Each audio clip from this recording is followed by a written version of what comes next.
بسم اللہ الرحمن الرحیم الحمد للہ والصلاة علی اہلہا۔ آج کے اس بابرکت اجلاس کے موقر و مبجل صدر محترم، روشن ضمیر علماء کرام، مہمانان اعظام، محترم حاضرین اور پردہ نشین ماؤں اور بہنوں،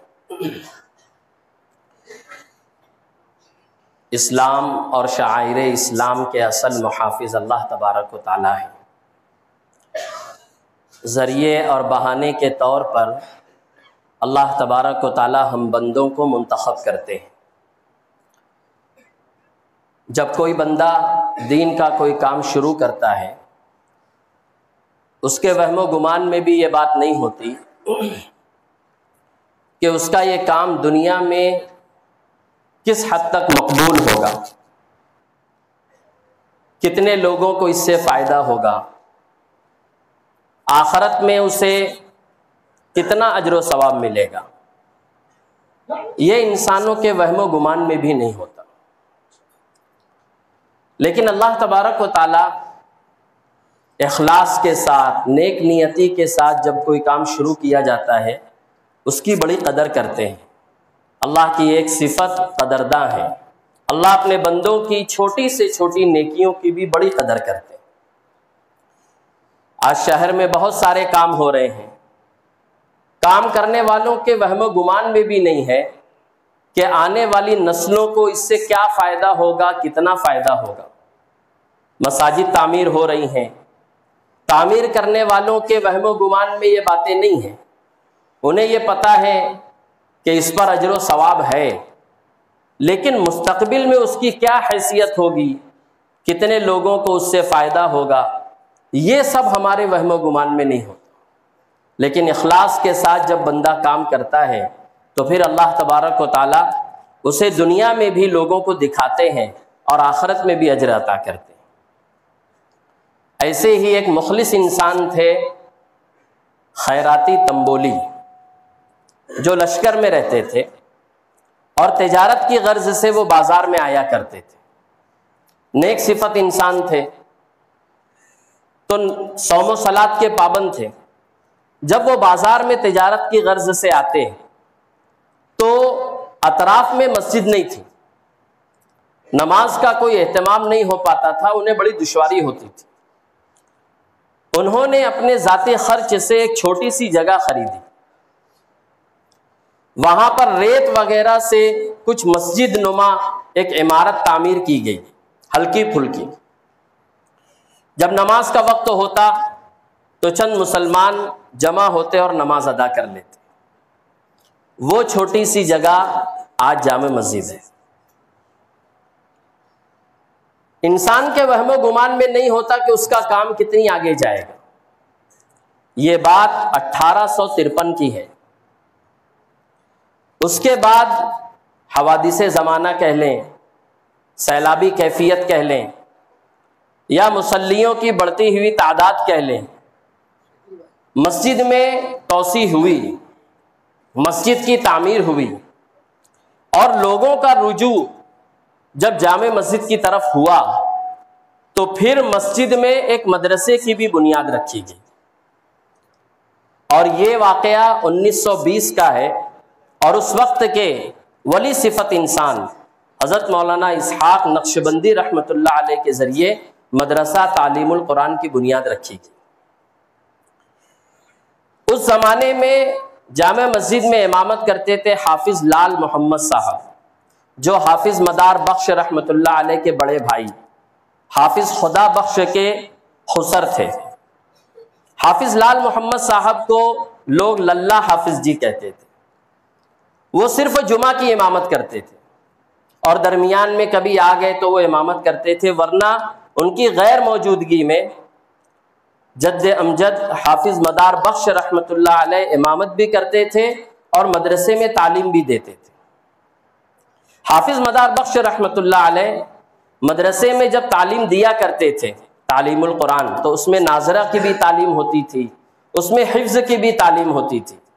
اور میں آپ کو بتاتا چلوں کہ نابینا لوگوں کو بھی وہ حفظ کرایا کرتے تھے، خود حافظ صاحب یہ بات فرماتے ہیں کہ نابینا طلبہ کو قرآن پاک یاد کرانا یہ اس طرح ہوتا ہے جیسے چڑیا یا کوئی پرندہ اپنے بچوں کے منہ میں ایک ایک دانہ ڈالتا ہے۔ بینا اور نابینا حفاظ کی جوڑی بنا کر کے آپ حفظ کرایا کرتے تھے، اور حافظ صاحب کے پاس اس مسجد میں ہر مسلک اور ہر مشرب کے لوگ پڑھتے تھے۔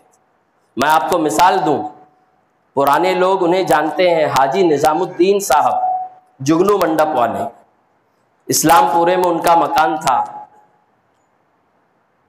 وہ دیوبندی مسلک کے نہیں تھے، لیکن انہوں نے ناظرہ کی تعلیم حافظ مدار بخش رحمۃ اللہ علیہ کے پاس، یعنی اس مدرسے میں تعلیم القرآن جو جامع مسجد میں جاری ہوا، وہاں انہوں نے حاصل کی۔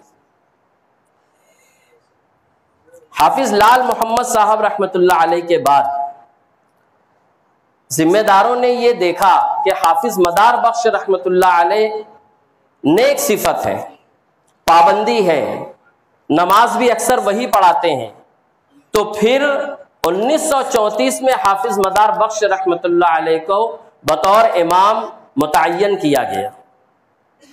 اور ولی صفت کیوں نہ ہوتے، حافظ مدار بخش رحمۃ اللہ علیہ حضرت اقدس حکیم الامت حضرت مولانا اشرف علی تھانوی رحمۃ اللہ علیہ کے دست گرفتہ تھے، ان سے بیعت تھے۔ حضرت تھانوی رحمۃ اللہ علیہ 1915 میں دھلیا تشریف لائے تھے۔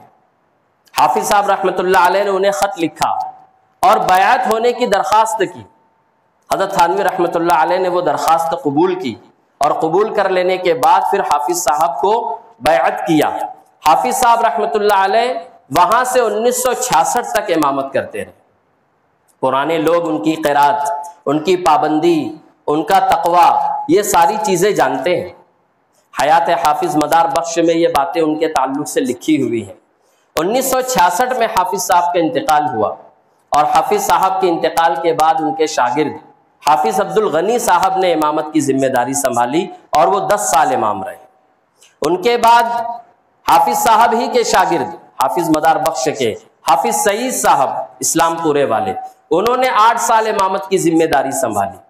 ان کے بعد حافظ یوسف صاحب، جنہیں ہسمکھ حافظ جی کہا جاتا تھا، انہوں نے، حضرت مولانا مفتی نعیم الرحمن مظاہری صاحب دامت برکاتہم، ان تمام افراد نے وقت سے اور کچھ ایام کے لیے امامت کی ذمہ داری سنبھالی۔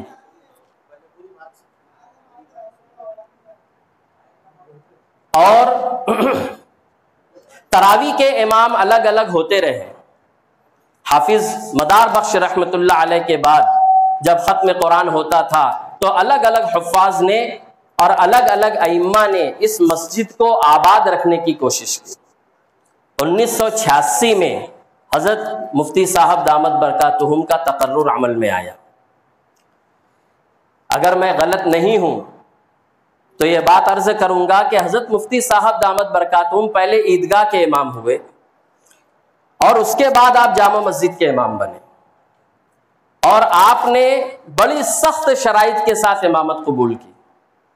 آپ نے خود یہ بات بیان فرمائی ہے کہ میں در حقیقت امامت کرنا ہی نہیں چاہتا تھا، لیکن ذمہ داران میرے پاس آئے تو پھر میں نے سخت شرائط کے ساتھ امامت قبول کی۔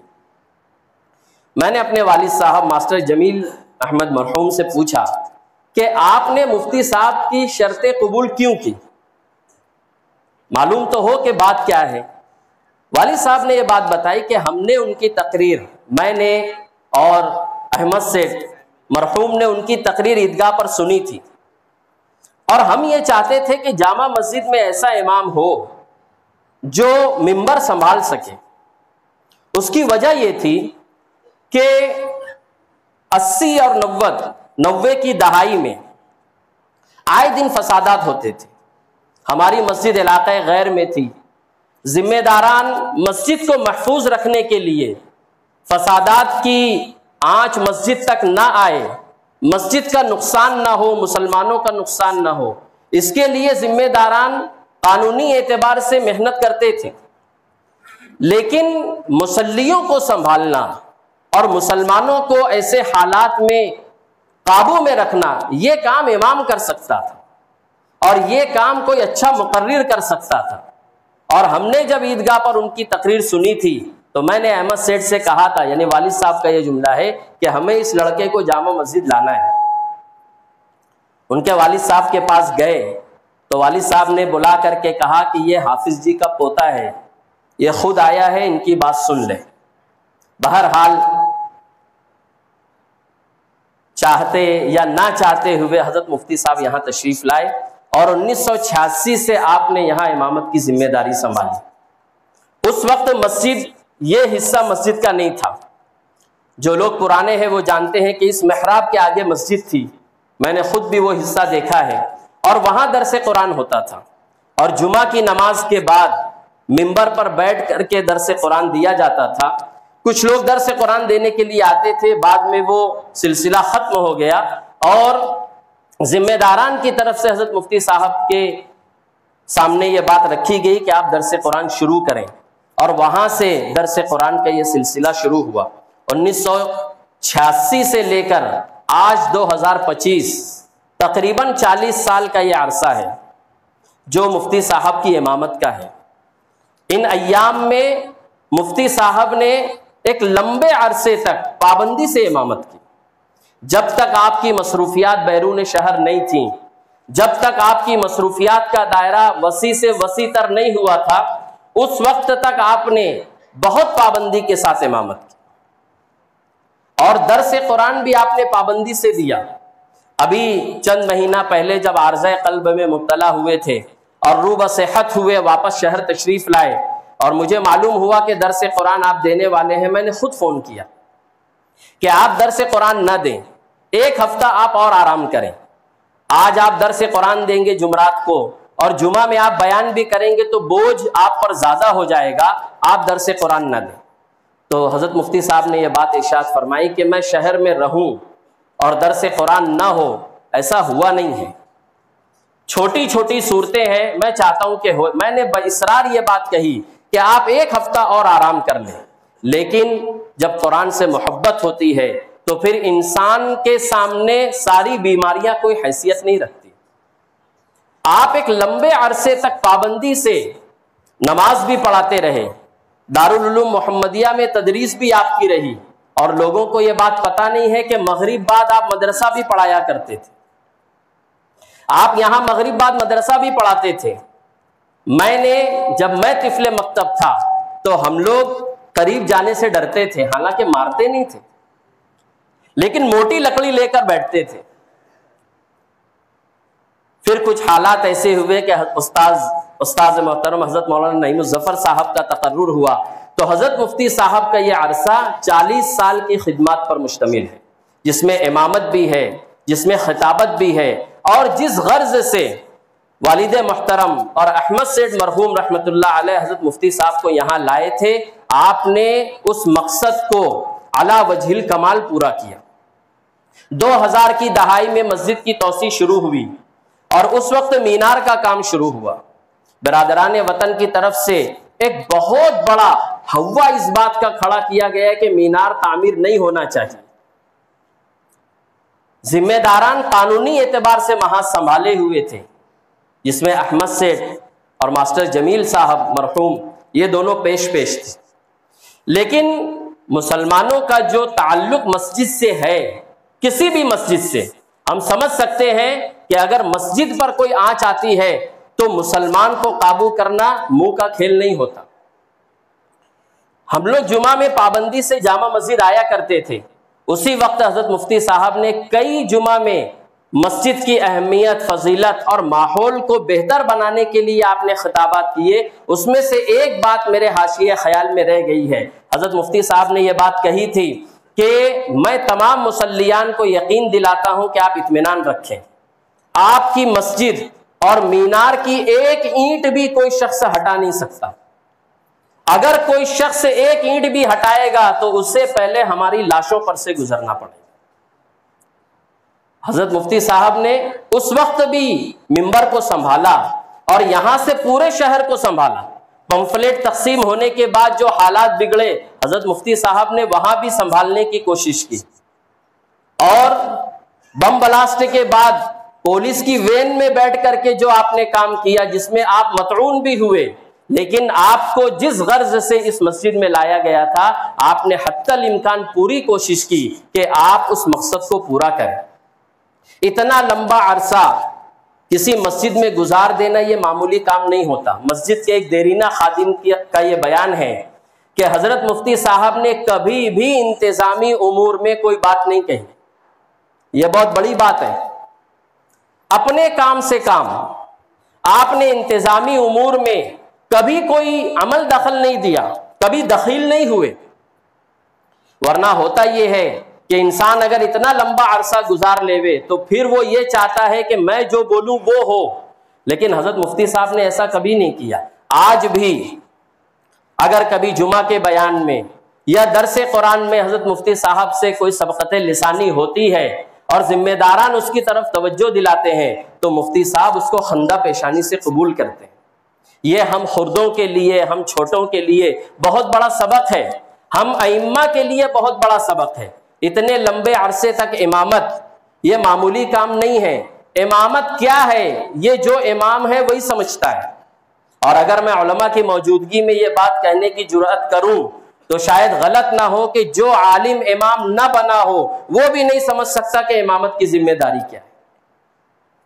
یہ بہت بڑی ذمہ داری ہوتی ہے۔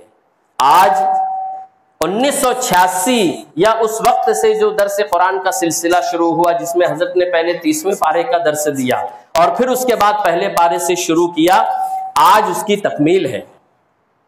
آج اس کی تکمیل ہے۔ یوں ہی نہیں یہ برگ و ثمر لہلہائے ہیں، پیڑوں نے موسموں کے بہت دکھ اٹھائے ہیں۔ دعا کرنی چاہیے کہ اللہ تبارک و تعالیٰ ان محنتوں کو قبول فرمائے۔ اصل چیز بارگاہ ازدی میں، بارگاہ الہی میں مقبولیت ہے۔ اگر وہاں یہ محنتیں قبول ہو گئیں تو پھر ساری کی ساری چیزیں قبول ہیں۔ حضرت مفتی صاحب کو میں اپنی طرف سے مبارکباد پیش کروں گا اور تمام ٹرسٹیان کی طرف سے مبارکباد پیش کروں گا کہ آپ کو جس مقصد کے تحت مسجد میں لایا گیا تھا آپ اس مقصد میں کامیاب ہیں، اور ہم آگے بھی امید کریں گے کہ یہ سلسلہ دراز رہے۔ اللہ تبارک و تعالیٰ آپ کی عمر میں عافیت کے ساتھ برکت عطا فرمائے۔ کسی شاعر نے آپ ہی کی جیسی عبقری شخصیات کے بارے میں چند اشعار کہے ہیں، میں وہ اشعار حضرت مفتی صاحب کی نظر کرتا ہوں کہ کردار تیرا ظرف سمندر کی طرح ہے، کردار تیرا ظرف سمندر کی طرح ہے، تاریخ تیری شاخ گل تر کی طرح ہے، بڑھتی ہے تیرے کوچے میں انوار کی سوغات، تو شہر میں خورشید منور کی طرح ہے، مستوں کو پلا دیتا ہے عرفان کی صحبا، کردار تیرا شیوہ ساغر کی طرح ہے، ہر لفظ تیرا گوہر نایاب کے جیسا، ہر لفظ تیرا گوہر نایاب کے جیسا، ہر حرف تیرا حرف معطر کی طرح ہے، آداب تجھے کرتی ہے ہر رفعت افلاک، ہر فکر تیری دولت شہپر کی طرح ہے، تجسیم ہوئے سنگ تیرے دست ہنر سے، تجسیم ہوئے سنگ تیرے دست ہنر سے، ہر درس تیرا تیشہ آذر کی طرح ہے، تقدیس تیری ایک دبستان مکرم، توقیر تیری مسلک عنبر کی طرح ہے، تو خطہ ساحل پہ ہے ایک نور کا مینار، تو خطہ ساحل پہ ہے ایک نور کا مینار، گہرائی یہ دریا میں شناور کی طرح ہے، قرطاس عقیدت پہ اثر دے دے گواہی، اس عہد میں وہ شان قلندر کی طرح ہے۔ محترم حضرات، یہ جو بہار آج ہمیں نظر آ رہی ہے اس میں ٹرسٹیان کی بھی ایک بہت بڑی محنت ہے۔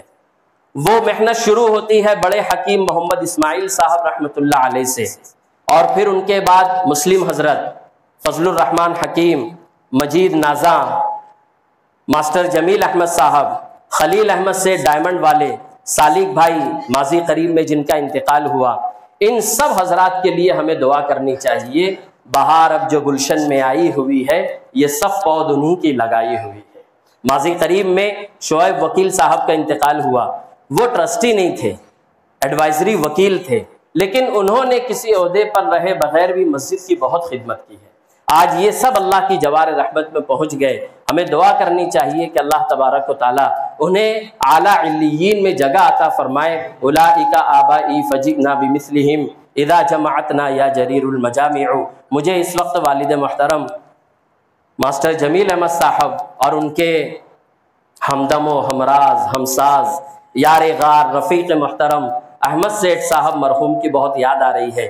اگر وہ دونوں حضرات آج کی اس مجلس میں بطور خاص ہوتے تو پرانے لوگ جانتے ہیں کہ ہماری مجلس کی رونق اور زیادہ بڑھ جاتی. میں استاذ الاساتذہ حضرت مولانا ادریس عقیل ملی صاحب یہاں تشریف فرما ہے، اور بھی علماء یہاں موجود ہیں. بڑوں کے سامنے کچھ کہنے سے رکتی ہے زباں میری. ٹرسٹیان کی طرف سے یہ چند باتیں پیش کرنے کی ذمہ داری دی گئی تھی. اللہ تعالیٰ اسے قبول فرمائے. بہت بہت شکریہ. وآخر دعوانا ان الحمد للہ رب العالمین. للہ رب العالمین والصلاة والسلام على سید الانبیاء والمرسلین وعلى آلہ واصحابہ اجمعین. اما بعد فاعوذ باللہ من الشیطان الرجیم. بسم اللہ الرحمن الرحیم. وَأَنزَلْنَا إِلَيْكَ الذِّكْرَ لِتُبَيِّنَ لِلنَّاسِ مَا نُزِّلَ إِلَيْهِمْ وَلَعَلَّهُمْ يَتَفَكَّرُونَ. وقال علیہ الصلاة والسلام أَلَا إِنَّمَا أُوتِيتُ الْكِتَابَ وَمِثْلَهُ مَعَهُ. صدق اللہ العلی العظیم وصدق رسولہ النبی الکریم.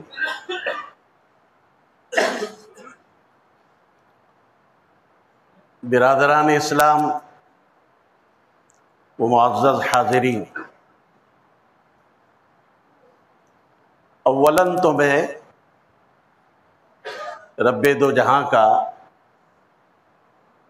بے انتہا شکر ادا کرتا ہوں کہ اس نے مجھے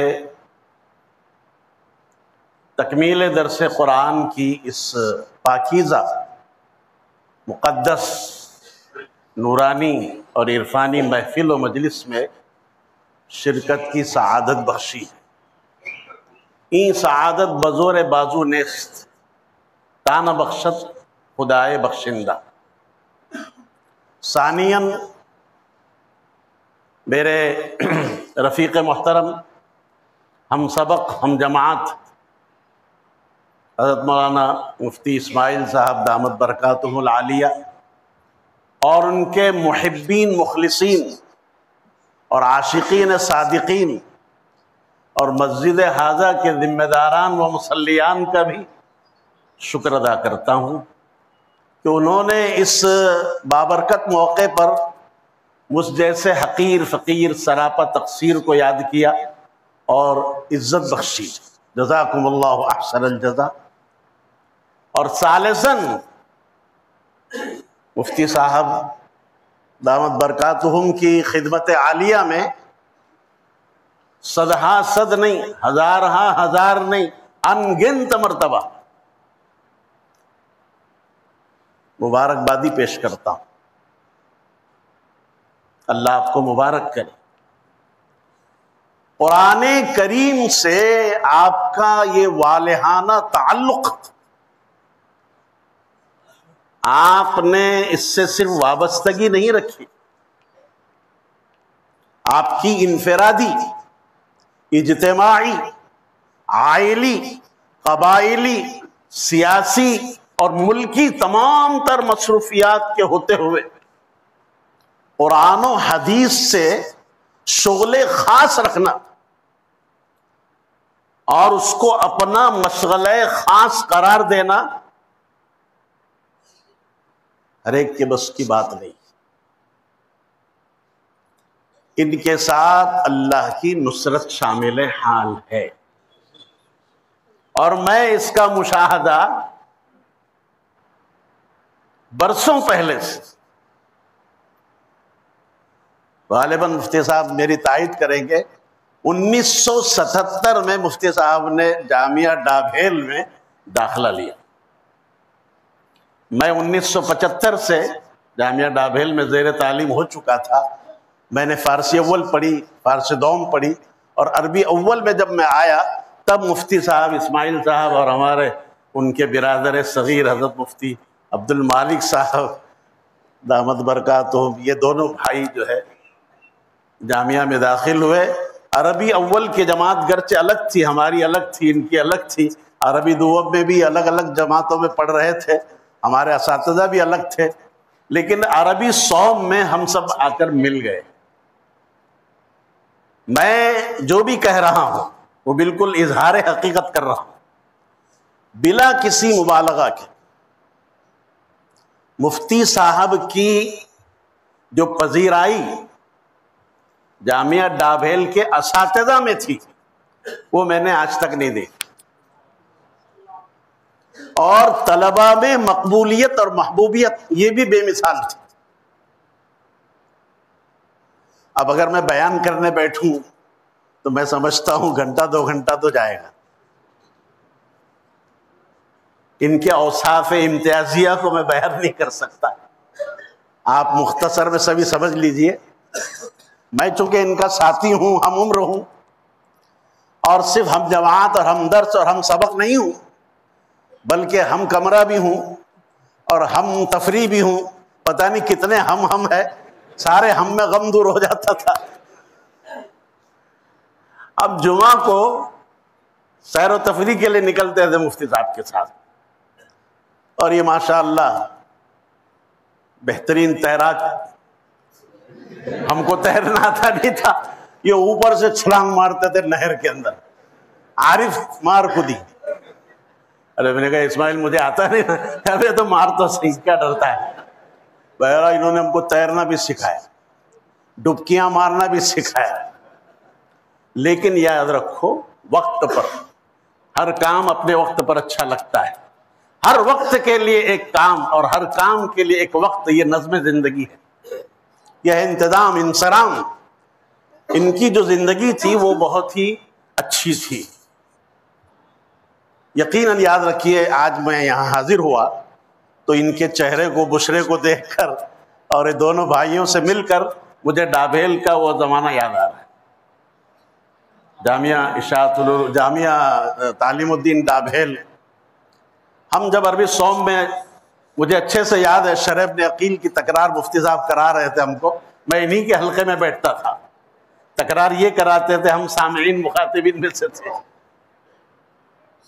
تو جب سبق تکرار ہو جاتا تھا تو ہم بیٹھ کر 10-5 منٹ جو ہے ادھر کی ادھر کی گفتگو کیا کرتے تھے. تو یہ مالیگاؤں کے احوال سنایا کرتے تھے. مفتی صاحب اگر آپ کی اجازت ہو تو ایک شعر عرض کروں. آپ کا ہی ارشاد کیا سمجھے. یہ میرے بہت ایک دم فری ہم لوگ رہنے والے تھے. میں پاتھری جاتا ہوں ضلع پربھنی میں، تقریباً 16-17 سال سے میرا معمول ہے الحمدللہ.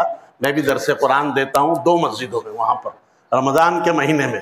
اور آپ سے بھی میں درخواست کر رہا ہوں کہ ماہ رمضان میں بھی آپ درس قرآن کا اہتمام رکھیں. کوئی بھی ایک وقت آپ کے ماشاءاللہ مالیگاؤں تو مدینۃ العلم والعلماء ہے.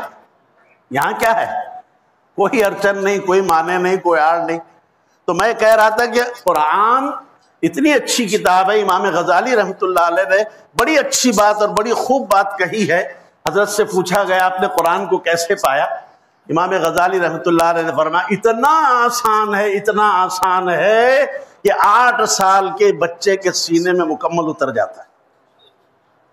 اور مشکل اتنا ہے کہ کبار علماء برسوں سے 1400 سال سے غور و خوض کر رہے ہیں، غوطہ زنی کر رہے ہیں، مگر اس کے موتی انہوں نے پورے طور پر نہیں پائے.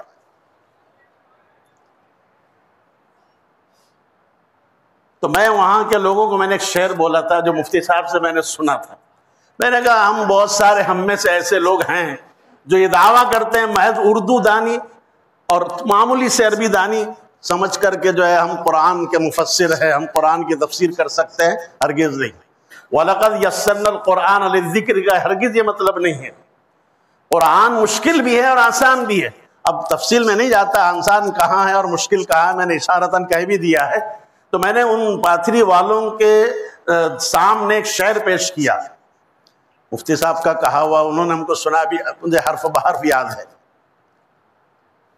میں نے کہا ایک شعر کا میں پیش کرتا ہوں، اس کا مطلب سمجھا دو. تم قرآن دانی کا جو ہے دعویٰ کرتے ہو. رخ کا بوسہ سنگ لے اور میں کھڑا تکتا رہوں. مفتی صاحب یاد آ رہا؟ رخ کا بوسہ سنگ لے اور میں کھڑا تکتا رہوں، ہائے رے میری تقدیر ایک پتھر کے برابر بھی نہیں. اب میں آپ سے بھی سوال کرتا ہوں، بتائیے اس کا کیا مطلب ہو سکتا ہے؟ اردو کا ایک شعر ہے، کس پس منظر میں شاعر نے کیا بات کہی ہے؟ یہ مفتی صاحب نے ہم کو عربی سونگ میں شرح ابن عقیل کی تکرار کے بعد سنایا تھا، آج تک یاد ہے۔ اب میں اس کی تشریح نہیں کر رہا ہوں۔ بہرحال اللہ تعالیٰ حضرت مفتی صاحب کو آفات سے بلیات سے محفوظ رکھے اور ان کی عمر میں اللہ عافیتوں کے ساتھ جو ہے برکت عطا فرمائے۔ بہرحال میں بہت کچھ دوسرے باتیں سوچ کر آیا تھا، لیکن یہ سب جو ہے میری سیٹی گم ہو گئی۔ مفتی صاحب کے ان کے ساتھ گزارے ہمارے شب و روز آج بھی یاد آتے۔ ہم 5 کا گروپ تھا، یہ دونوں بھائی برادران، ایک میں تیسرا تھا، تینوں تو یہاں الحمدللہ بقید حیات ہے، آپ کے سامنے موجود ہے۔ دعا سے نواز دیجئے اللہ ہمیں اور مزید زندگی عافیتوں کے ساتھ عطا فرمائے۔ ہمارے 2 ساتھی اور تھے، ایک بہار کے تھے مظہر، اللہ کو پیارے ہو گئے، اللہ ان کی مغفرت فرمائے، اور ایک ساتھی ہمارے گجرات کے تھے مولانا عبد الرحمن کوہیما سے، وہ بھی اللہ کو پیارے ہو گئے، اللہ ان کی بھی مغفرت فرمائے۔ ہم حضرت مولانا ایوب صاحب رحمۃ اللہ علیہ کی خدمت میں 24 گھنٹے رہتے تھے۔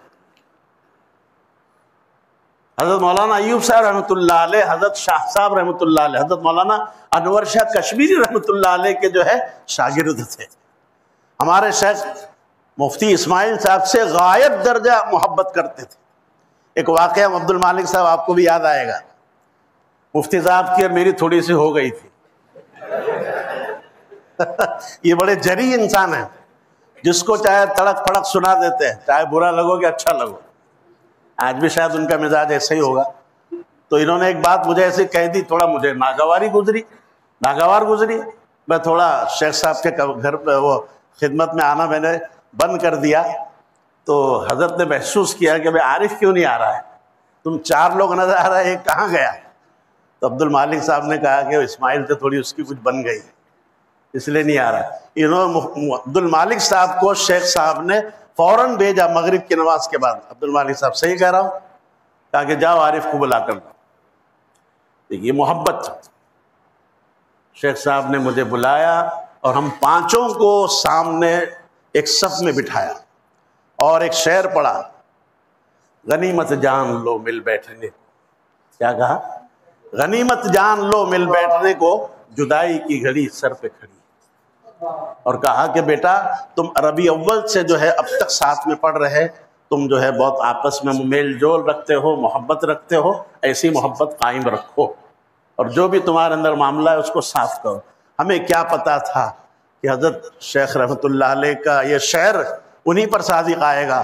ہم لوگ فارغ ہوئے، ہم آخری شاگرد ہیں حضرت کے، جیسے فارغ ہوئے 6 شوال کو یہ جو ہے غمناک خبر آئی کہ ہمارے شیخ دنیا کو چھوڑ کر رخصت ہو گئے۔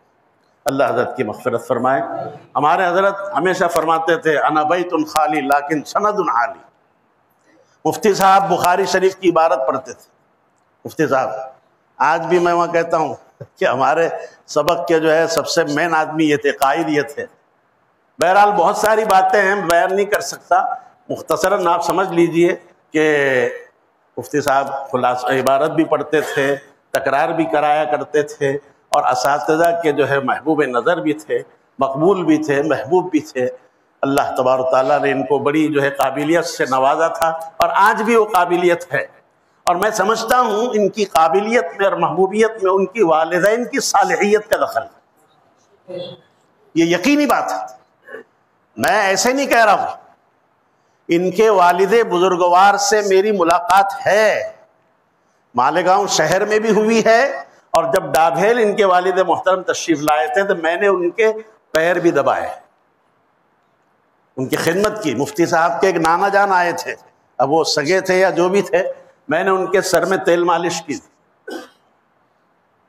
تو ان کی والدہ خاص طور سے وَكَانَ أَبُوهُمَا صَالِحًا، ماں اور باپ والدین جب نیک ہوتے ہیں نا تو ان کی صالحیت کا اثر ان کی اولاد میں یقیناً آتا ہے، اور ان کی صالحیت سے استفادہ انسان دنیا میں بھی کرتا ہے اور آخرت میں بھی کرے گا۔ آپ قرآن پڑھیے، آپ نے درس میں سنا ہوگا کہ والدین کی نیکی کی وجہ سے ان کے بچوں کو بھی جنت میں اللہ تعالیٰ ڈال دیں گے۔ بہرحال میں زیادہ وقت لینا نہیں چاہتا، میرا اپنا تاثر یہی ہے کہ مفتی صاحب نے 35 سالہ سن ہم 84 میں فارغ ہوئے، اور 2 ہی سال کے بعد آپ نے، جیسے ابھی میں نے سنا کہ سن 1986 سے آپ نے درس قرآن کا سلسلہ شروع کیا ہے۔ اللہ تعالیٰ اس سے مقبولیت اور جو ہے عطا فرمائے، اور ہمارے سب کے لیے اس کو ذریعہ نجات بنائے۔ وآخر دعوانا الحمدللہ۔ وقد قال رسول اللہ صلی اللہ علیہ وسلم من غدا الى المسجد لا يريد الا ان يتعلم خيرا او يعلمه كان كأجر حاج تاما حجته او كما قال علیہ الصلاۃ والسلام۔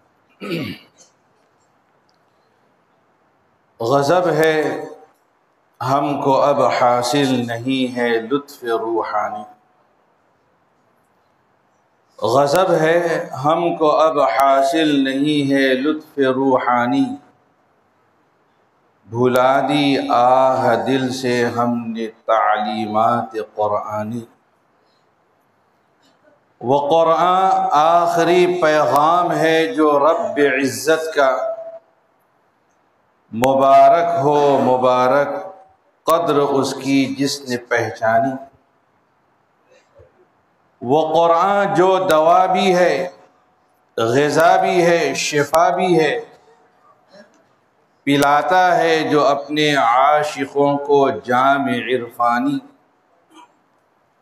وہ جس کا ایک نقطہ بھی نہ بدلے گا قیامت تک، وہ جس کی خود خدائے پاک کرتا ہے نگہبانی، عمل جو شوق سے کرتا ہے قرآن معظم پر، وہی ہوتا ہے بے شک مورد الطاف رحمانی۔ صدر علی قدر حضرات و علماء کرام، بزرگان محترم اور برادران عزیز، تکمیل درس قرآن کی یہ مبارک مجلس ہے۔ رکن شورا دارالعلوم دیوبند حضرت مولانا مفتی محمد اسماعیل قاسمی دامت برکاتہم 35 سالوں سے اس مسجد میں قرآن کریم کا درس دے رہے تھے، آج اس کی تکمیل کا مرحلہ ہے۔ اس سے پہلے بھی تکمیل درس قرآن کی مجلسوں کا انعقاد ہو چکا ہے، لیکن آج جو جوش و خروش شرکاء کے اندر ہے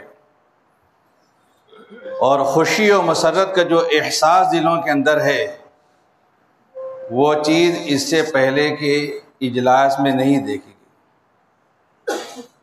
محترم حضرات، آپ حضرات اس بات سے بخوبی واقف ہیں کہ قرآن کریم کلام خداوندی ہے، یہ بہت بابرکت باعظمت کتاب ہے۔ قرآن کریم منبع رشد و ہدایت ہے،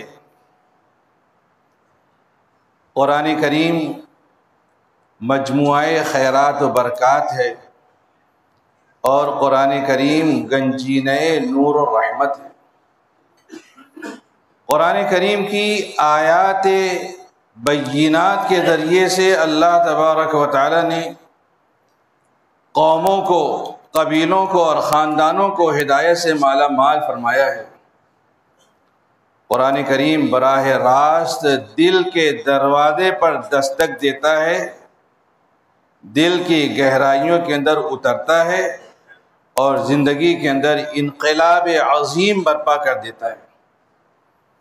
جو پہلے اسلام کے کٹر مخالف تھے، مسلمانوں کے کٹر دشمن تھے، جب ان لوگوں نے قرآن کریم کی آیات کو پڑھا تو ان کی زندگیوں کے اندر نمایاں تبدیلی واقع ہو گئی۔ حضرت عمر فاروق رضی اللہ عنہ کا واقعہ مشہور و معروف ہے۔ وہ جا رہے تھے تلوار لے کر نعوذ باللہ حضور پاک صلی اللہ علیہ وسلم کو قتل کرنے کے لیے، لیکن جب انہوں نے سورہ طٰہٰ کی ابتدائی آیات کو پڑھ لیا تو اسلام کی طرف مائل ہو گئے۔ حضور پاک صلی اللہ علیہ وسلم کے پاس جا کر آپ صلی اللہ علیہ وسلم کے غلاموں کی فہرست میں اپنے نام کا اندراج کرواتے۔ حضرت اقسم بن صیفی رضی اللہ عنہ صحابی ہیں، اپنے قبیلے کے سردار تھے۔ سورۃ النحل کی ایک آیت کریمہ انہوں نے سنی، ان اللہ یأمر بالعدل والاحسان وایتاء ذی القربى وینہی عن الفحشاء والمنکر والبغی یعظکم لعلکم تذکرون۔ اس ایک آیت کریمہ کے ذریعے سے اللہ تبارک و تعالی نے ان کو اور ان کے قبیلے کے ہزاروں افراد کو ہدایت سے مالا مال فرمایا۔ حضرت ثمامہ رضی اللہ عنہ اپنے علاقے کے حاکم تھے۔ حضور پاک صلی اللہ علیہ وسلم کی اشعار میں بہت مذمت بیان کرتے تھے۔ حضور پاک صلی اللہ علیہ وسلم نے اعلان کر دیا تھا کہ ثمامہ کو زندہ یا مردہ گرفتار کر کے لاؤ۔ ثمامہ گرفتار ہو گئے، مسجد نبوی کے ایک ستون میں ان کو باندھ دیا گیا۔ حضور پاک صلی اللہ علیہ وسلم نے 3 دن کے بعد ان کو رہا کر دیا۔ قریب کے باغ میں جا کر غسل کر کے کپڑے تبدیل کر کے وہ حضور پاک صلی اللہ علیہ وسلم کے سامنے آیا اور کہا کہ اشہد ان لا الہ الا اللہ واشہد ان محمدًا عبدہ ورسولہ۔ شارحین حدیث کہتے ہیں کہ جب وہ ستون سے بندھے تھے تو اس وقت نمازوں میں حضور پاک صلی اللہ علیہ وسلم کی زبان مبارک سے انہوں نے قرآن کریم کی تلاوت کی تھی، سنی تھی، اور قرآن کریم کی تلاوت نے، قرآن کریم کی آیات نے ان کے خانہ دل کو روشن اور منور کر دیا۔ وہ حلقہ بغوش اسلام ہوئے۔ ہدایت کا یہی پیغام درس قرآن کے ان حلقوں کے ذریعے سے عام کیا جاتا ہے اور افراد امت تک پہنچانے کی فکر و کوشش کی جاتی ہے۔ درس قرآن کی مجلسیں حصول علم کا ایک بہترین ذریعہ ہے۔ دینی ایمانی زندگی گزارنے کے لیے علم صحیح کا ہونا لازمی ضروری ہے۔ علم صحیح درس قرآن کے ان حلقوں کے ذریعے سے جو حاصل ہوتا ہے، چونکہ عمل کرنا صحیح علم کے اوپر موقوف ہے، اس لیے احادیث مبارکہ طیبہ میں حصول علم کی بہت ترغیب دی گئی ہے۔ حضور پاک صلی اللہ علیہ وسلم نے ارشاد فرمایا ہے کہ من سلک طریقا یلتمس فیہ علما سہل اللہ لہ بہ طریقا الی الجنہ۔ جو بندہ حصول علم کی خاطر کوئی راستہ طے کرتا ہے تو اللہ تبارک و تعالیٰ اس کی وجہ سے اس کے لیے جنت کے راستے کو سہل اور آسان کر دیتے ہیں۔ ایک حدیث شریف میں حضور پاک صلی اللہ علیہ وسلم نے ارشاد فرمایا کہ جو بندہ مسجد میں آئے اور مسجد میں آنے کا مقصد اس کا اس کے سوا کچھ اور نہ ہو کہ وہ مسجد میں جا کر کے خیر و بھلائی کی کوئی بات سیکھے یا خیر و بھلائی کی کوئی بات کسی کو سکھائے، تو حضور پاک صلی اللہ علیہ وسلم نے ارشاد فرمایا کہ اس کو اس حاجی کی طرح اجر ملے گا جس کا حج مکمل ہو۔ حضرت ابو ذر غفاری رضی اللہ عنہ سے حضور پاک صلی اللہ علیہ وسلم نے ارشاد فرمایا کہ تم صبح اس حال میں کرو کہ رات میں تم نے قرآن کریم کی کوئی ایک آیت سیکھ لی ہو تو تمہارے لیے 100 رکعت نفل نماز پڑھنے سے بہتر ہے، اور اگر تم نے صبح اس حال میں کی کہ رات میں تم نے علم کا ایک باب سیکھ لیا ہو، چاہے اس پر عمل کیا گیا ہو یا عمل نہ کیا گیا ہو، تو تمہارے لیے 1000 رکعت نفل نماز پڑھنے سے بہتر ہے۔ درس قرآن کے ان حلقوں میں، ان مجلسوں میں جو افراد حصول علم کی نیت سے شرکت کریں گے، اللہ تبارک و تعالیٰ یہ سارے اجر و ثواب ان کو عطا فرمائیں گے۔ جنت کا راستہ اللہ تبارک و تعالیٰ ان کے لیے آسان کریں گے، کامل حج کا ثواب اللہ تبارک و تعالیٰ عطا فرمائیں گے، کبھی 100 رکعت نماز پڑھنے کا، کبھی 1000 رکعت نفل نماز پڑھنے کا جو ثواب اللہ تبارک و تعالی عطا فرمائے۔ درس قرآن کی یہ حلقے اصلاح خلق کا اور فواحش و منکرات کی روک تھام کا بھی ایک مؤثر ترین ذریعہ ہے۔ آج شہر مالیگاؤں کی 200 سے زائد مساجد میں درس قرآن کی مبارک سلسلہ جاری ہے، اور درس قرآن کی خدمت انجام دینے والے جتنے افراد ہیں وہ سب کے سب بلا معاوضہ اس خدمت کو انجام دیتے ہیں۔ بعض علماء ایسے بھی ہیں کہ ہفتے کا ہر دن ان کا کسی نہ کسی مسجد میں متعین ہے، فکس ہے، اس میں جا کر کے وہ قرآن کریم کا جو ہے درس دیتے ہیں۔ درس قرآن کے ان حلقوں کی جو اپنی کارگزاریاں ہیں، کس طریقے سے اس مبارک سلسلے کے ذریعے سے لوگوں کی اصلاح ہوئی۔ اور یہاں اس مسجد میں درس قرآن کا مبارک سلسلہ جاری ہے۔ مفتی محمد اسماعیل قاسمی دامت برکاتہم قرآن کریم کا درس دیتے ہیں۔ ان کا انداز بیان تو کیا شیریں اور کیا شگفتہ ہے۔ دین و شریعت کی باتوں کو اور اہم مسائل کو انتہائی آسان انداز میں لوگوں کو سمجھا دیتے ہیں۔ ایک بات، ایک مسئلہ میں کسی کو سمجھاؤں تو بات سمجھ میں نہیں آتی ہے، لیکن وہی بات، وہی مسئلہ مفتی اسماعیل صاحب اگر سمجھائیں تو لوگوں کو اچھی طریقے سے سمجھ میں آ جاتی ہے۔ بہت تفصیل کے ساتھ میں بات کرنے کا جو ہے موقع نہیں ہے۔ آج کی اس مجلس میں مہمانان کرام میں سب سے پہلے میں آیا تھا، اور الحمدللہ صدر محترم سے پہلے بھی میں آیا تھا، اور یہ خیال تھا کہ مجھ کو پہلے بولنے کا موقع ملے گا تو میں پہلے اطمینان سے تفصیل سے اپنی بات آپ کے سامنے رکھوں گا، لیکن دھیرے دھیرے جو وقت بہت آگے بڑھ گیا ہے۔ ایک صاحب درس قرآن کی اس مجلس میں یہاں جامع مسجد میں شرکت کرتے ہیں، وہ مجھ سے بھی تعلق رکھتے ہیں، پاور لوم مزدور ہیں، کچھ ان کو آتا جاتا نہیں، ان کی بیوی کا کیا نام ہے ان کو معلوم نہیں ہے، کوئی عرفی نام ہے جس سے پکارتے ہیں اسی نام سے وہ بھی پکار لیتے ہیں، لیکن اصلی حقیقی ان کی بیوی کا کیا نام ہے ان کو معلوم نہیں ہے۔ طلاق کی عدت کا کوئی مسئلہ انہوں نے ایک مرتبہ مجھ سے پوچھا، میں نے ان کو بتا دیا، وہ چلے گئے۔ پھر درس قرآن میں وہی عدت طلاق کا مسئلہ یہاں پر آیا، مفتی اسماعیل صاحب نے جو اس کو بیان کیا تو انہوں نے سنا، بات ان کو سمجھ میں آئی، پھر میرے پاس آ کر کے کہنے لگے کہ آپ تو ایسا بیان کر رہے تھے، مفتی صاحب تو ایسا بیان کر رہے ہیں۔ میں نے کہا کہ مفتی صاحب جو بیان کر رہے ہیں وہی مسئلہ میں بھی تم کو بتلا رہا ہوں۔ تو انہوں نے کہا کہ جس طریقے سے وہ سمجھائے اس طریقے سے سمجھانے ہونا نا۔ انہوں نے کس طریقے سے سمجھایا کہ بات جو سمجھ میں آ گئی، اور تم کس طریقے سے سمجھاتے ہو کہ بات سمجھ میں نہیں آتی ہے۔ صرف فرق اتنا تھا کہ میں نے ماہواری کا لفظ استعمال کیا، مفتی صاحب نے اپنے بیان میں حیض کا لفظ استعمال کیا۔ صرف اس لفظ کے فرق سے ان کو بات جو مکمل سمجھ میں آ گئی مفتی صاحب کی، اور میری بات جو ان کو سمجھ میں نہیں آئی۔ اس طریقے سے درس قرآن کے ان حلقوں کے ذریعے سے اصلاح خلق ہوتی ہے، اور اہم دین و شریعت کے مسائل لوگوں کو اچھی طریقے سے جو سمجھ میں آ جاتے ہیں۔ یہ ایک حقیقت ہے کہ مفتی صاحب کے بیانات کو سن کر کے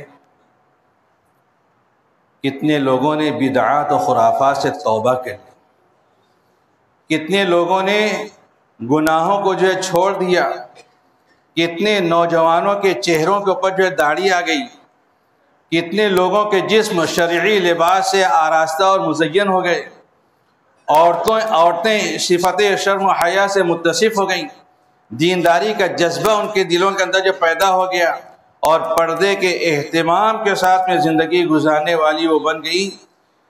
ایسے لوگ جو علماء سے بغض رکھنے والے تھے وہ علماء سے محبت کرنے والے بن گئے۔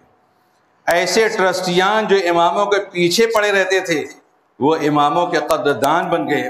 اور سب سے اہم بات ہے کہ ان کے بیانات کو، ان کی تقریروں کو سن کر کے کتنے نئے فارغین مدارس مقرر اور خطیب بن گئے، اور اپنی مسجدوں کے اندر جو ہے درس قرآن کے مبارک سلسلے کو جاری رکھنے کی صلاحیتیں ان کے اندر جو ہے پیدا ہو گئی ہے۔ تو یہ بہت ہی عظیم الشان خدمت ہے۔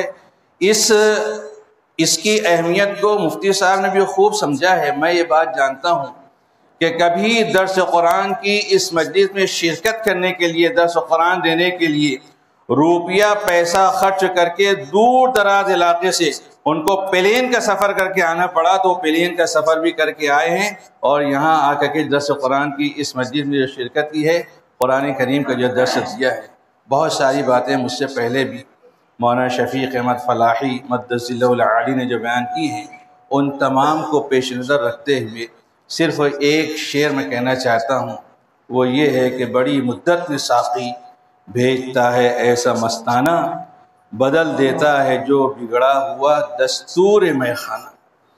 آج شہر کی جامع مسجد میں تکمیل درس قرآن کی مبارک مجلس کا انعقاد ہو رہا ہے۔ اس موقع پر میں بطور خاص یہ بات کہنا چاہتا ہوں کہ اس اجلاس کے بعد اس شہر کو درس قرآن کے سلسلے میں ایک نئی تحریک ملنا چاہیے۔ جن مسجدوں کے اندر درس قرآن کا سلسلہ جاری نہیں ہے، ان مساجد کے ذمہ داروں کو درس قرآن کا سلسلہ جاری کرنے کے لیے فکر و کوشش کرنی چاہیے، اور جن مسجدوں کے اندر درس قرآن کا یہ سلسلہ جاری ہے اس سے آگے بڑھ کر کے درس حدیث کا سلسلہ بھی جاری کرنے کی کوشش کرنی چاہیے۔ تغییر منکرات میں اور اصلاح خلق میں اس کا اہم رول ہے، اس کا اہم کردار ہے۔ انہی چند باتوں پر اکتفا کرتے ہوئے میں دعا کرتا ہوں کہ اللہ تبارک و تعالی حضرت مفتی محمد اسماعیل قاسمی دامت برکاتہم کی ان مخلصانہ کوششوں کو شرف قبولیت عطا فرمائے، اور اللہ تبارک و تعالی ان کے سایہ عاطفت کو امت کے سر پر دراز فرمائے۔ تکمیل درس قرآن کے اس موقع پر دل کی گہرائیوں سے ان کی خدمت میں مبارکباد پیش کرتا ہوں۔ وآخر دعوانا الحمد للہ رب العالمین۔ الحمد للہ جل وعلا والصلاة والسلام على نبیہ المصطفى، اما بعد، اعوذ باللہ من الشیطان الرجیم، بسم اللہ الرحمن الرحیم، قل بفضل اللہ وبرحمتہ فبذلک فلیفرحوا هو خیر مما یجمعون۔ استاذ گرامی مرتبت حضرت مولانا محمد ادریس عقیل ملی قاسمی صاحب دامت برکاتہم، رونق مجلس حضرت مولانا مفتی محمد اسماعیل قاسمی صاحب زید مجدہم، دیگر علماء کرام، مہمانان اعظام، حاضرین مجلس، پردہ نشین ماں اور بہن، جب کبھی تعارف میں سمندر کو کوزے میں بند کرنے کی بات ناظم اجلاس کہتا ہے تو یہ مقرر کے لیے تنبیہ ہوتی ہے، اور بہت مہذب طریقے سے اس کو یہ سمجھایا جاتا ہے کہ آپ وقت کا خیال رکھیے۔ وقت کے خیال رکھنے کی بات ایسی ہے کہ جب مختصر کرنے والے نے حضرت یوسف علیہ السلام کے لمبے اور تفصیلی قصے کو مختصر کیا تو ایک جملہ کہا، پدرے بود پسرے داشت گم کرد باز یافت۔ فارسی میں کہا کہ ایک باپ تھا، اس کا ایک بیٹا تھا، بیٹا گم ہو گیا پھر واپس مل گیا۔ یہ پورے قصے یعقوب و یوسف کا نچوڑ ہے۔ اگر حضرت مولانا مفتی حامد ظفر رحمانی صاحب مظلوم ہیں تو میں مظلوم ترین ہوں۔ فارسی کا ایک بہت بڑا شاعر گزرا ہے، جان محمد قدسی ان کا نام ہے۔ انہوں نے ایک شعر کہا، بروز قیامت ہر کسے در دست گیرد نا مرا، من نیز حاضر می شوم تصویر جانا در بغل۔ کہ قیامت کا دن ایسا ہوگا کہ ہر انسان قیامت کے دن اپنا نام اعمال ہاتھ میں لے کر آئے گا، اور میں بھی اپنے محبوب کی تصویر بغل میں دبا کر حاضر ہو جاؤں گا۔ جان محمد قدسی کے اس شعر کو شاہ ولی اللہ محدث دہلوی کے فرزند رشید اور ان کے جانشین حضرت شاہ عبدالعزیز محدث دہلوی نے تبدیل کیا۔ حضرت شاہ عبدالعزیز محدث دہلوی بہت بڑے عالم تھے، اور زندگی کے آخر تک قرآن پاک کا درس دیا کرتے تھے، محدث بھی تھے، مفسر بھی تھے، مناظر بھی تھے، اللہ نے علوم و معارف کا انہیں گنجینہ بنایا تھا۔ ان کی سیرت میں ہے کہ مرض الوفات شروع ہو چکا تھا، درس قرآن دینے کے لیے تشریف لائے اور آخری درس غالباً دے کر جا رہے تھے۔ اس وقت جان محمد قدسی کے شعر کو بدل کر یوں پڑھا، پہلا مصرع وہی ہے، دوسرے مصرے کو تبدیل کیا اور یہ کہا، من نیز حاضر می شوم تفسیر قرآن در بغل، کہ قیامت کے دن ہر شخص اپنا نام اعمال لے کر حاضر ہوگا، میں بھی قرآن پاک کی تفسیر بغل میں دبا کر چلا جاؤں گا۔ یعنی اللہ کی ذات سے یہ امید ہے کہ خدمت قرآنی قیامت کے دن زاد آخرت اور توش آخرت ثابت ہو۔ اللہ کے پاک کلام کی چھوٹی سے چھوٹی خدمت بھی اللہ کی نگاہ میں مقبول ہے اور اللہ کی نگاہ میں اس پر بڑا اجر و ثواب ہے۔ صفت الصفوہ عربی کی ایک کتاب ہے، ایک بہت بڑے قاری کے بارے میں ان کے احوال اس کتاب میں لکھے گئے ہیں۔ لکھا ہے کہ جب ان کا انتقال ہوا، ایک حصہ بس آپ کو سناتا ہوں۔ لکھا ہے کہ جب ان کا انتقال ہوا، کسی نے ان کو خواب میں دیکھا، پوچھا ما فعل اللہ بک، اللہ نے آپ کے ساتھ کیا سلوک فرمایا؟ تو وہ کہنے لگے کہ اللہ نے چھوٹے چھوٹے بچوں کو سورہ فاتحہ پڑھانے کی برکت سے میری مغفرت فرما دی۔ جب سورہ فاتحہ کی تعلیم کی یہ برکت ہے اور اس پر یہ اجر و ثواب ہے، تو اندازہ کیجئے کہ جو شخص پورے قرآن مجید کا درس دے، تفسیر بیان کرے، قرآن مجید کے ذریعے لوگوں کو ہدایت کی طرف بلائے، لوگوں کی اصلاح کا فریضہ انجام دے، اللہ کے ہاں اس کے لیے کتنا بڑا اجر و ثواب ہوگا۔ تہنیت اور مبارکباد ہے حضرت مولانا مفتی محمد اسماعیل قاسمی صاحب زید مجدہم کو کہ انہوں نے ایک لمبے عرصے تک درس قرآن کی خدمت انجام دی اور آج اللہ نے انہیں تکمیل کی خوشی عطا فرمائی۔ بہت سے لوگ کوئی کام شروع کرتے ہیں، اس کو مکمل نہیں کر پاتے، کوئی معنی کوئی عذر پیش آ جاتا ہے یا عمر وفا نہیں کرتی ہے۔ اللہ نے اگر آج تکمیل کی خوشی عطا فرمائی ہے تو ان کو بھی اس کی مسرت ہے اور ہم سب بھی اس فرحت میں ان کے ساتھ شریک ہیں۔ آج اگر ان کے والد محترم، ان کی صالحہ والدہ بقید حیات ہوتی تو ان کے لیے بھی کس قدر فرحت و مسرت کا یہ موقع ہوتا۔ انسان کی خوشیوں پر سب سے زیادہ خوش جو لوگ ہوتے ہیں وہ ماں باپ ہیں۔ آج اگر ان کے استاذ محترم میرے والد گرامی حضرت مولانا محفوظ الرحمن قاسمی، جنہوں نے اس محراب و منبر کو برسوں آباد رکھا، اگر آج وہ بقید حیات ہوتے تو اپنے شاگرد رشید کی اس خدمت جلیلہ پر کتنے مسرور اور خوش ہوتے۔ لیکن یہ سب راہی ملک عدم ہو گئے، چھپ گئے ساز ہستی چھیڑ کر، اب تو بس آواز ہی آواز ہے۔ آئے عشاق گئے وعدے فردا لے کر، اب انہیں ڈھونڈ چراغ رخ زیبا لے کر۔ حضرات گرامی، قرآن پاک سے منسوب یہ مجلس ہم سب کے لیے باعث سعادت ہے۔ قرآن پاک نہ صرف یہ کہ کلام الہی ہے، بلکہ اس روئے زمین پر انقلاب برپا کرنے والی وہ زبردست کتاب ہے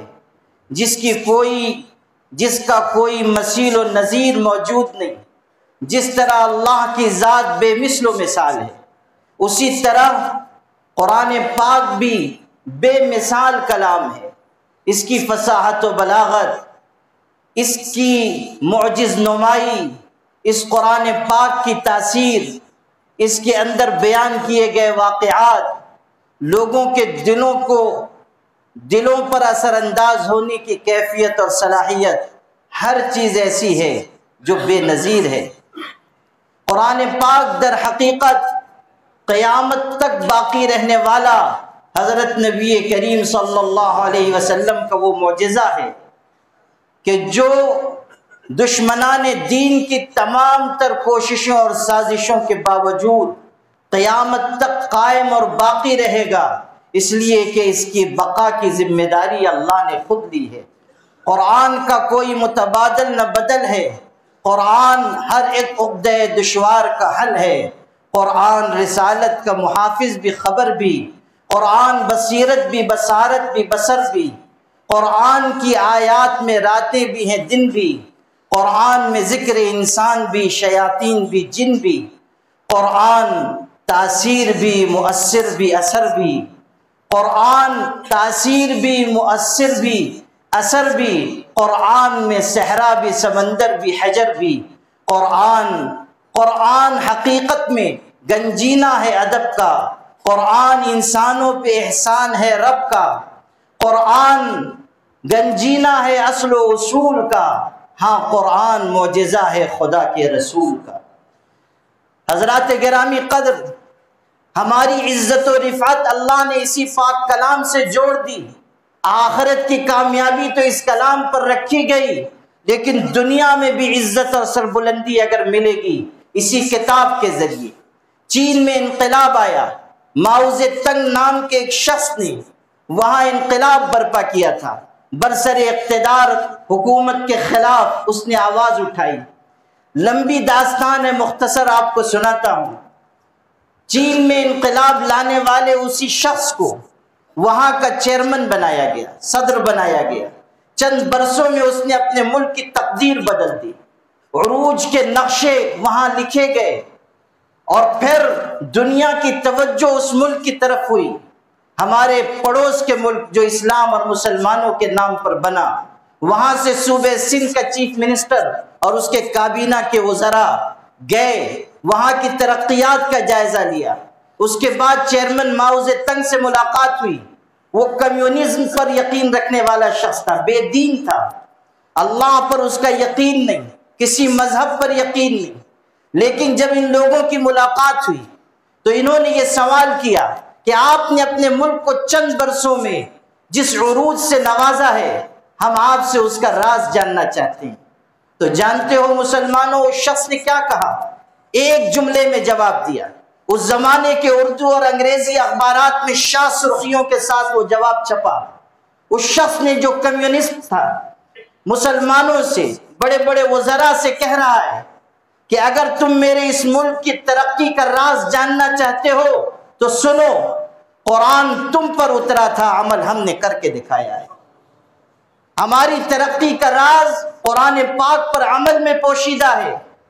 اللہ نے یہ پاک کلام ایسا زبردست بنایا ہے کہ جو اس سے جڑے گا دنیا اور آخرت میں اللہ اس کو عزتوں سے نوازے گا۔ ان اللہ یرفع بہذا الکتاب اقواما ویضع بہ آخرین۔ اقبال اپنے فارسی کلام میں کہتے ہیں، گر تمی خواہی مسلمہ زیستن، نیست ممکن جز بقرآن زیستن، آ کتاب زندہ قرآن حکیم، حکمت اولا یزال است و قدیم، نو انسارا پیام آخری، حامل او رحمت للعالمین۔ یہ پاک قرآن زندہ و جاوید کتاب ہے، اس پر کبھی زوال نہیں۔ اور سن لو کہ یہ تمام نوع انسانیت کے لیے اللہ کا آخری پیغام ہے، حامل او رحمت للعالمین، اور اس کو لے کر آنے والے ہمارے آقا حضرت محمد مصطفیٰ صلی اللہ علیہ وسلم، حامل او رحمت للعالمین۔ حضرات گرامی، مختصراً میں اس موضوع پر بھی عرض کرتا ہوں جو یہاں مقرر کیا گیا، قرآن پاک کا مطلوب انسان یا مسلمان۔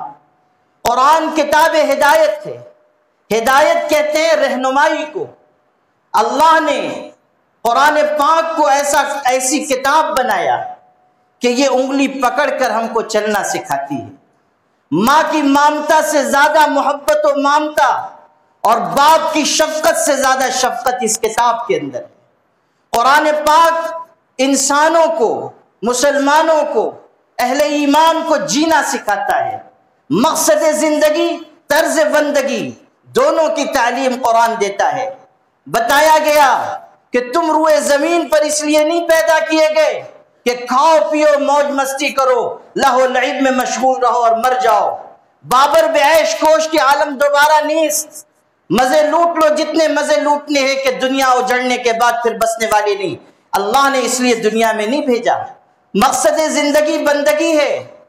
بعض تفسیری آثار میں یہ بات ہے کہ اللہ رب العزت اپنے بندوں سے کہتا ہے کہ سنو، میں نے دنیا کو تمہارے لیے بنایا ہے، تم کو اپنے لیے بنایا ہے، اس لیے جو چیز میں نے تمہارے لیے بنائی ہے اس میں مشغول رہ کر میری ذات سے غافل نہ ہو جاؤ.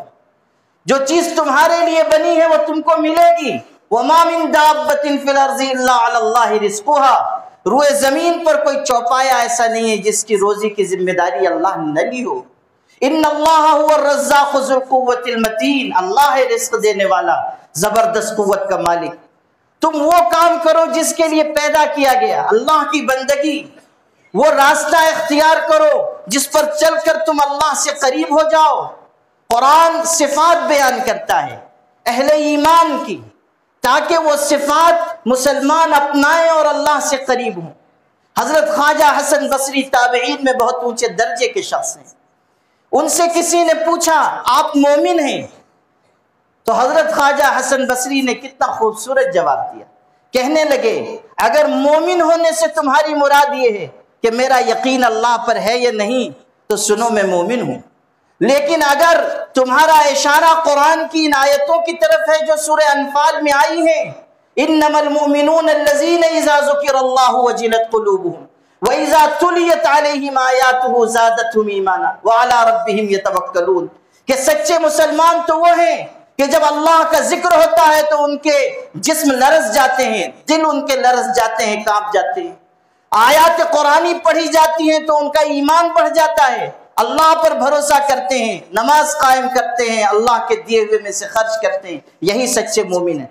کہنے لگے کہ اگر تمہارا اشارہ اس طرف ہے تو واللہ میں مومن نہیں ہوں، میرے اندر یہ صفات نہیں ہیں.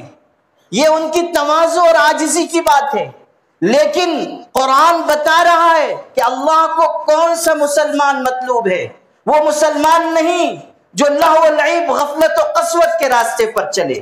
وہ مسلمان اللہ کی نگاہ میں پسندیدہ ہے جو ذکر و فکر کے راستے پر چلے، جو نماز، تلاوت اور عبادت کے راستے پر چلے، جو اللہ تعالیٰ سے اپنے تعلق کو درست رکھے، جو صفات ایمانی کو اپنے اندر پیدا کرے. قد افلح المؤمنون الذین هم فی صلاتهم خاشعون. صفات بیان ہو رہی ہیں. کتنی صفات ہیں سورہ مومنون کی ابتدا میں. وہ مسلمان کامیاب ہوں گے جو نماز خشوع کے ساتھ پڑھنے والے ہیں، جو لہو و لعب اور لغو باتوں سے بچنے والے ہیں. امام نووی رحمۃ اللہ علیہ شرح صحیح مسلم میں لکھتے ہیں کہ حضرت اقسم سیفی اور قس ابن ساعدہ کی ملاقات ہوئی. دونوں بہت اونچے درجے کے لوگ. آپس میں بات چیت ہوئی. ایک نے دوسرے سے پوچھا ابن آدم میں کتنے عیوب ہیں آپ جانتے ہیں؟ دوسرے نے کہا ان گنت ہیں، شمار سے باہر، البتہ جن عیوب کو میں نے شمار کیا ہے وہ 8000 ہیں. پھر بہت ہی حکمت کی بات کہی. کہنے لگے کہ ایک بات بتاتا ہوں، اگر کوئی شخص ایک چیز کا اہتمام کرے تو ان 8000 عیوب کے اوپر پردہ پڑ جائے گا. انہوں نے شوق اور اشتیاق سے پوچھا کون سے ایسا نسخہ ہے جس سے عیب چھپ جائیں؟ کہنے لگے حفظ اللسان، زبان کی حفاظت کرو، تمہارے عیوب چھپ جائیں، تمہارے عیوب نگاہوں سے اوجھل ہو جائیں گے.